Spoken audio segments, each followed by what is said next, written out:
आध्यात्मिक गुरु जग्गी वासुदेव कोर्ट पहुंचे हैं, दिल्ली हाई कोर्ट। लेकिन क्यों पहुंचे, अब हर कोई यही जानना चाहता है, क्योंकि कोर्ट की चौखट में खुद उन्होंने कदम रखा है। लेकिन इसके पीछे की वजह क्या है? दरअसल उन्होंने दिल्ली हाई कोर्ट में याचिका दायर की है और एक बहुत ही अहम मुद्दे पर राहत देने की मांग की गई है।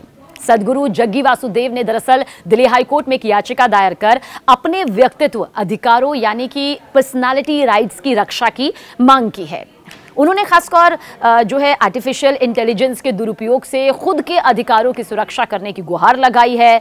जग्गी वासुदेव एक आध्यात्मिक गुरु हैं, बड़ी तादाद में उनके फॉलोअर्स हैं जो उनके लक्ष्य कदमों पर चलते हैं, जो उनके कहे गए शब्दों को बिल्कुल वैसा ही मानते हैं।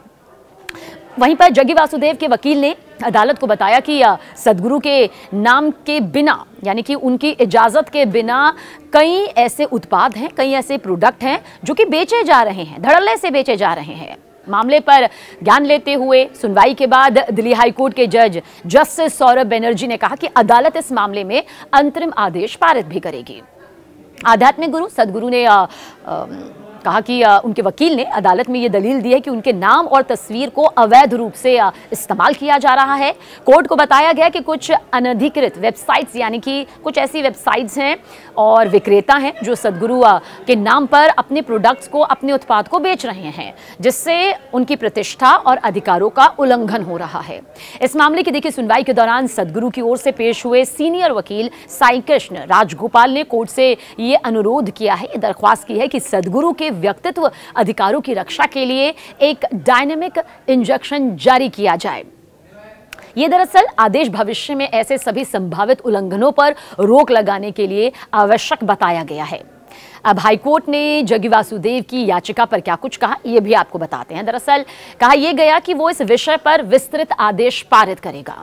वैसे आपको बता दें कि इससे पहले भी कई प्रसिद्ध हस्तियां जैसे अमिताभ बच्चन, जैकी श्रॉफ, रजत शर्मा, अरिजीत सिंह और मोहन बाबू ने अपने नाम और छवि के अवैध उपयोग को रोकने के लिए हाईकोर्ट का रुख किया है।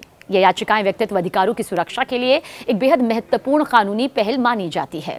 सदगुरु जग्गी वासुदेव ने साल 1992 में ईशा फाउंडेशन की स्थापना की, जो आज पूरी दुनिया में, पूरे विश्व में योग, शिक्षा, पर्यावरण और समाज सेवा के क्षेत्र में कार्य कर रही है। और आपको ये भी बता दें कि करोड़ों लोगों के अंदर शांति का मार्ग इनके जरिए पैदा किया जा रहा है।